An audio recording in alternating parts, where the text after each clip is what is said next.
It's about humanity, about civilization. The spectrum is much wider than just looking at a pure architectural design.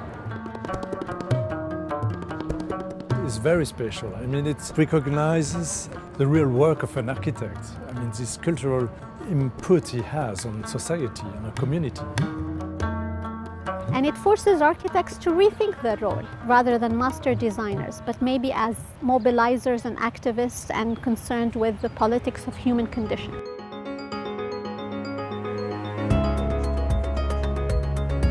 The Aga Khan Award for Architecture is given every 3 years to projects that set new standards of excellence in architecture, not only in the design of new buildings, but in the whole spectrum of related fields. From restoration and conservation of historic monuments, to landscape architecture, to infrastructure projects, to large-scale urban planning. The definition of architecture for the award is a much wider definition than normally understood as architecture, because it is about the quality of life, it's about civil society, and His Highness insists in a very positive way on that we have this wide frame. We have set in motion a process of real promise, a process which, with God's grace, can help to produce an enhanced quality of life for Muslims throughout the world.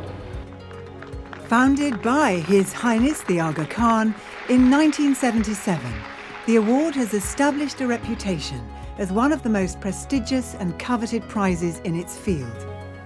This cycle, the prize fund has been increased to $1 million.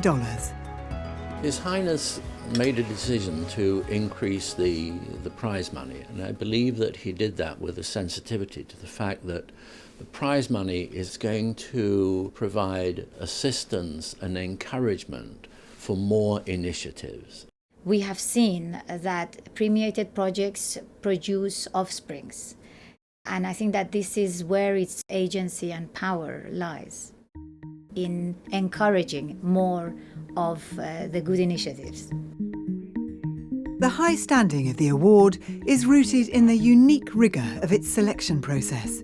Each 3-year cycle sees the appointment of a new master jury made up of world-renowned architects, critics, artists and philosophers. The jury is overseen and advised by an eminent steering committee chaired by His Highness the Aga Khan. Issue of concern because we're living through an ongoing process of urbanization.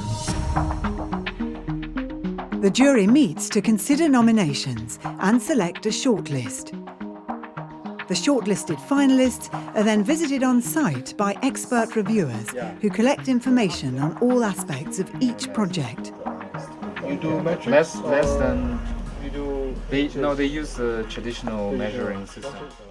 So what the technical reviewer does is go right into the detail, check all the figures and facts at one level, but also get the real experience of the people, how the people are using the building, so that you can put a much deeper picture together for the master jury to assess.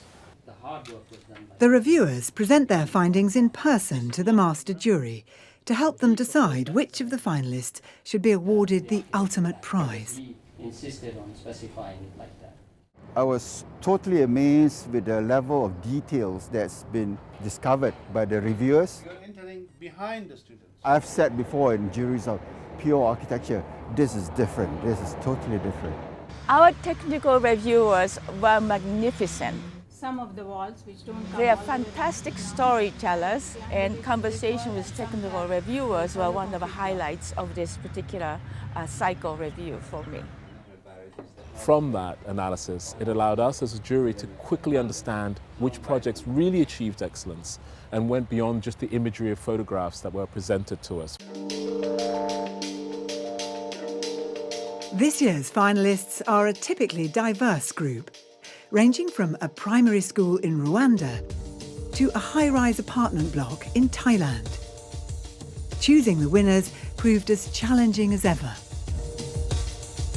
The first round, the selection of the shortlist of 20, was really the result of an amazing consensus. And we thought from there on it was just going to be a cruise. But it wasn't a cruise. Round two, the picking of the ones we would award, there were significant differences. Yeah, we should never have That should never have been allowed. Yeah. But the strength of the jury was in that we overcame the hiccups. And what's starting to happen? And we came out with 5 awards around which we have united.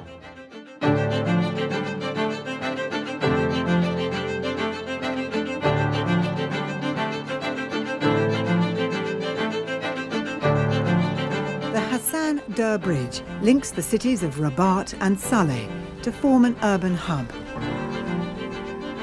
Besides providing transport connections, the structure also forms a new public space for the people of both cities.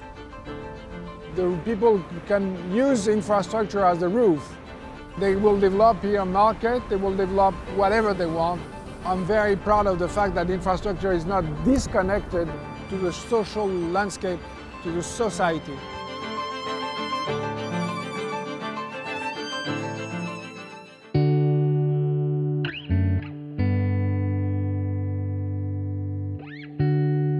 The Islamic cemetery in Altag, Austria, was built to serve the Muslim community of Vorarlberg.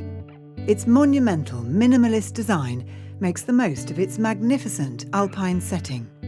Es sind eigentlich immer die zwei Sachen, die mir in einem Projekt äußerst wichtig sind. Das ist auf der einen Seite der Ort. Also mir ist es immer extrem wichtig, irgendwie den Ort zu spüren, aufzugreifen. Und auf der anderen Seite ist es der Mensch. Was bei diesem Projekt sicher sehr speziell war, mit sehr vielen Leuten, also mit einer ganzen Community arbeiten zu dürfen.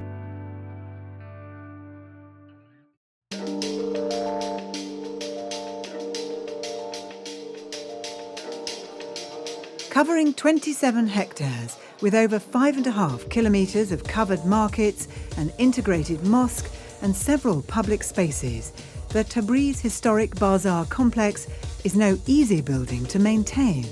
وقتی که فضا برای کاسبکار مناسب نباشه معلومه مشتری هم نمیره که ازش خرید بکنه و نمیتونه بازار خود چرخان بشه. اینه که تعداد زیادی از بازاریان از حجرات خودشون از مکان کسب و کار خودشون. The Iranian Cultural Heritage and Tourism Organization is rehabilitating the vast complex by encouraging individual bazaar owners to take a lead in restoring their own premises.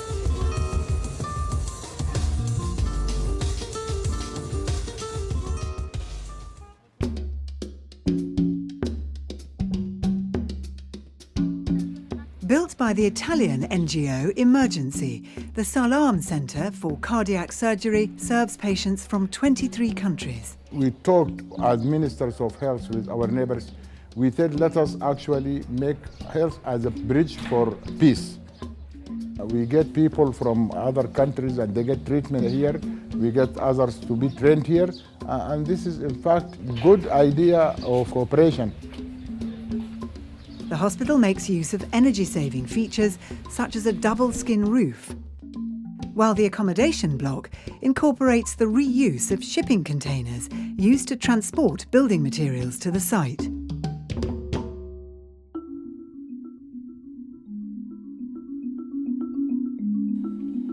The Palestinian town of Birzeit had fallen into decay, with a lack of opportunity forcing residents to abandon its crumbling buildings.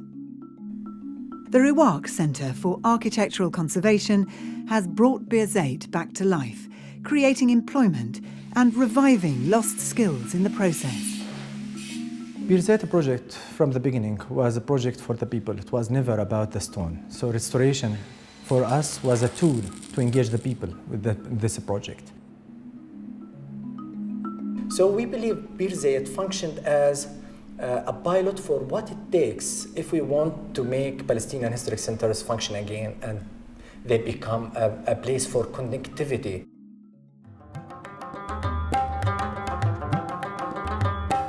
Five award recipients from 20 finalists, all of them outstanding examples of their type.